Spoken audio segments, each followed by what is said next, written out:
Hello, this is Matt on the Moon Lambo channel, and hopefully I can keep this video short because I am sick. That's part of the reason I haven't posted a video since Thursday last week. Oh, it's terrible. I've just been laying in bed the last few days, mostly. Second time sick in 2019 already. What is this? I hate winter. I need to retire on the beach. So anyway, I selected only several things that I want to talk about, and it's funny, it seems like every video I've ever recorded, it's just been substantially longer than I ever intended. It's like funny, I stop recording, I'm like, oh wow, that one's almost 30 minutes. Oops-a-doodles. Didn't intend for that to happen. So anyway, this should be much quicker. Got a couple really cool things about Ripple, R3, and XRP today. Stuff from SBI CEO Yoshitaka Kitao, and then a couple other things just for the fun of it. If you would, please hit thumbs up. If you would, I definitely really appreciate it. And if you don't completely hate everything that I have to say, please consider subscribing to the channel. I really appreciate all the support that I get from the XRP community. This first thing I'm going to cover here, this is from the Daily Hodl. I think it's the first time I've ever covered something from this website on my channel. Here's the title, and this is really cool. The Ripple Effect. R3 bringing XRP to 50 banks in new blockchain and crypto pilot. Okay, come on. I don't even have to explain that part here. That is badass. Okay, I know it's a pilot, but 50 banks trialing XRP. XRP, the cryptocurrency. And I've talked a little bit about this in the past. R3 has created the Corda network and the Corda settler. Corda network is blockchain technology that's decentralized, and it allows smart contracts to be implemented and closed out, and some of the transactions that occur as a result of these the smart contracts do require like a financial end. They require a transfer of money, and that's where the Corda settler comes in. And currently, to start, the Corda settler only transfers with XRP, and they can, in the future, they can add any other cryptocurrency they want, Bitcoin, Ethereum, whatever they want to add. But XRP is the best way to move money, so I suspect that it's going to get used most frequently, and I'm sure that's why they added it first. Well, that, and to be fair, they settled their lawsuit with Ripple, and who knows, maybe they did get a bunch of XRP at a low price rather. The details of that settlement are closed, so we'll probably never know, but maybe we'll well for them, because they not long after that settled, and here we are. They're officially announcing, XRP settling with first with XRP, and now we've got the first real world information as far as it's a pilot, but first real world adoption of it. And so they state, enterprise blockchain company R3 is partnering with Instamatch Global, a digital network for institutional money market lending. Instamatch is testing R3's Corda settler and its ability to settle transaction with XRP in a pilot with 50 banks. Oh, but no banks will ever use XRP. Isn't that what we've been told? What a crock of you-know-what. Corda settler is designed to give companies a new way to move crypto and traditional assets on a distributed ledger. The platform supports XRP as its first crypto payment rail.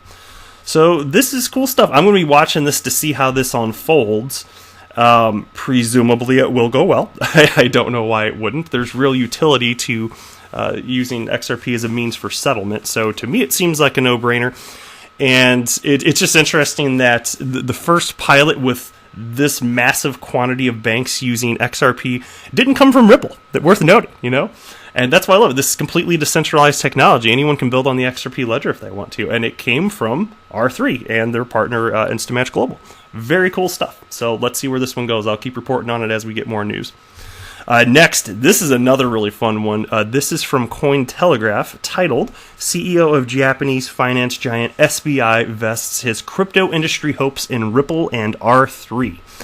My boy Yoshitaka Kitao. All right, I love this guy. He's super bullish, but he seems to get the big picture. Surprise, surprise, right? He's the CEO of SBI, but he's good at articulating it and voicing just his stance that market cycles don't really matter, frankly. He cites in here, it's a bear market, has nothing to do with the longevity as crypto as a whole. There are a couple pieces in here in particular, if I can find them, I'd like to read for you. Yeah, here we go. He had an interview with CoinPost, which I'm not familiar with, but it says, Katao underscored that the protracted crypto market slump is not to be thought of as an end to the industry, and that SBI has been working intensively to foster the adoption of XRP among financial institutions. He affirmed that the real demand for the asset's use in cross-border remittances and settlement is already underway, again, already underway, and will begin to burgeon. Pointing to Santander's use of Ripple's blockchain-powered Xcurrent and RippleNet platforms for international payments as an exemplary high-profile case. So, yep. It's not going anywhere. And this is what I'm always going to tell you guys over and over again, and it's not financial advice, but market cycles are market cycles, and this is actually going to segue perfectly in the next thing that I want to cover, but humans are always going to be emotional beings, especially when it comes to something as intimate and personal as finance. You know, I say intimate and personal. I know it's not a sexy thing to talk about finance, but it's very personal. And if something that you own is gaining value or losing value, you're going to have a reaction, generally speaking, if you're a human, right? I tend to not, partly because I buy substantially beneath my means when it comes to high-risk stuff that doesn't have a track record of, 100 years, or, asset classes that have been around forever, like, real estate or stocks have been around for a darn long time now. And so, I think I'm just saying that, especially with crypto being such an unknown, that's where you get all this volatility. And I do understand that there's going to be these crazy rumps like we had in December of 2017. But even outside of that, even once the asset class starts to stabilize more in terms of price activity, once there's more of a history, there will still be booms and there will still be busts. You're going to find that with any asset class over and over and over again. How old? Just case in point, how old is the real estate asset class? Well, I don't know the answer to that. Maybe I could Google it real quick and try and find an answer, but it's ancient, right? Real estate's been around pretty much forever. We still had a bubble in real estate just a decade ago, okay, in the United States, and it crashed. It crashed the world economy in the end, just about, right? So, look, I'm just saying there's always going to be booms, there's always going to be busts, and since I know that's how humans behave, I'm not going to participate.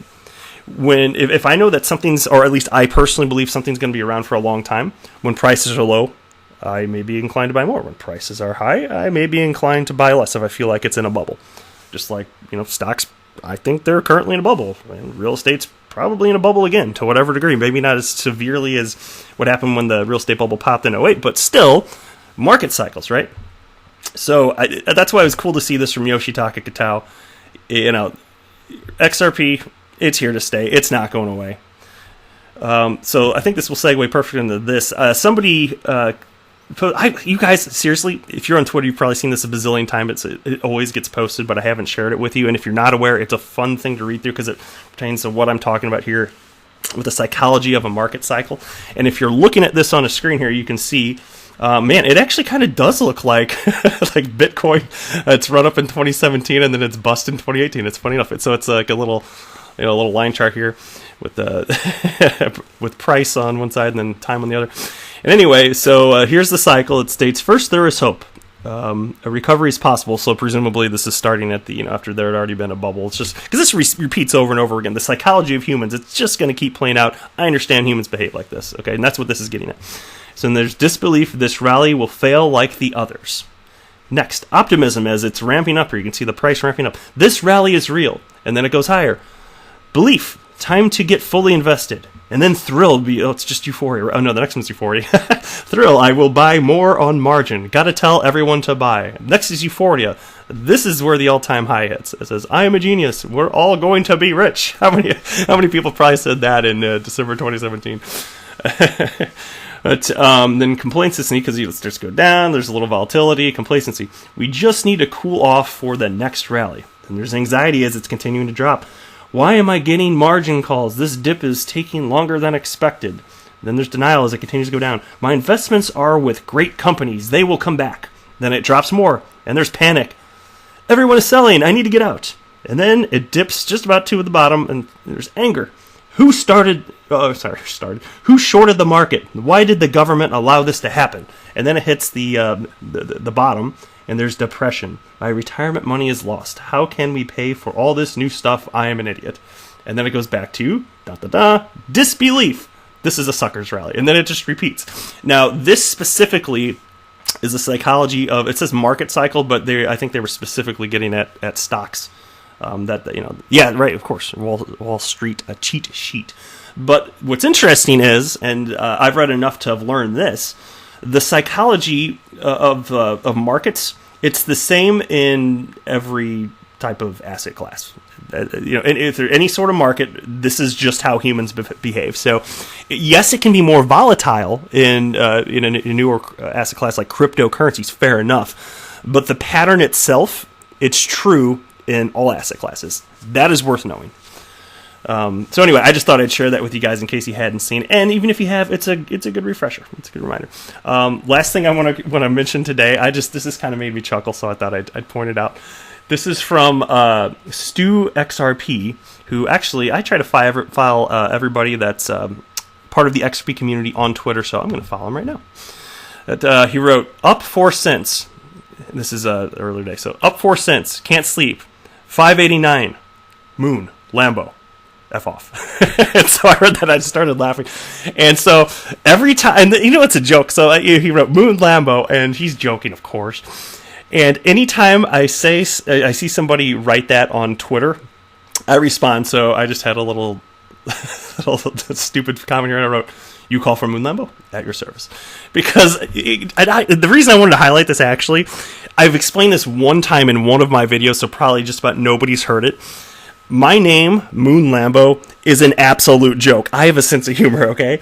When I came up with it, when I started using it in, I guess it was December of 2017, shortly after I entered the crypto sphere, as they say, I was speaking with my lovely girlfriend Michelle and trying to come up with a name. What was I going to use for Twitter specifically, and ultimately YouTube? And we were throwing names back and forth, and then eventually she said Moon Lambo. We both just started laughing because it's so stupid, it's hilarious. And it's because, everybody, it just was ridiculous to me when I entered the crypto space in November of 2017. Everybody I saw, whether it was Twitter or on YouTube, whatever it was, everybody kept saying win Moon, win Lambo. And so Moon, Lambo, and it's completely absurd, and it's a bunch of babies in their mama's basements as a stereotype whining about win Moon, win Lambo. That's the joke anyway. And so my girlfriend came up with it, and now I'm Moon Lambo, and it's going to stick. I'm going to be this is going to be the Moon Lambo channel forever because we have a sense of humor. So I just wanted to take this opportunity to share that one more time, since it's been a while since I had explained it. But anytime somebody says win Moon, win Lambo, and I see it on Twitter, I'm going to respond because they're calling for me. So thank you so much for listening. I really do appreciate it. I am not a financial advisor. Do not buy or sell anything because of anything that I say or write. That would be a very, very, very bad idea. Take care.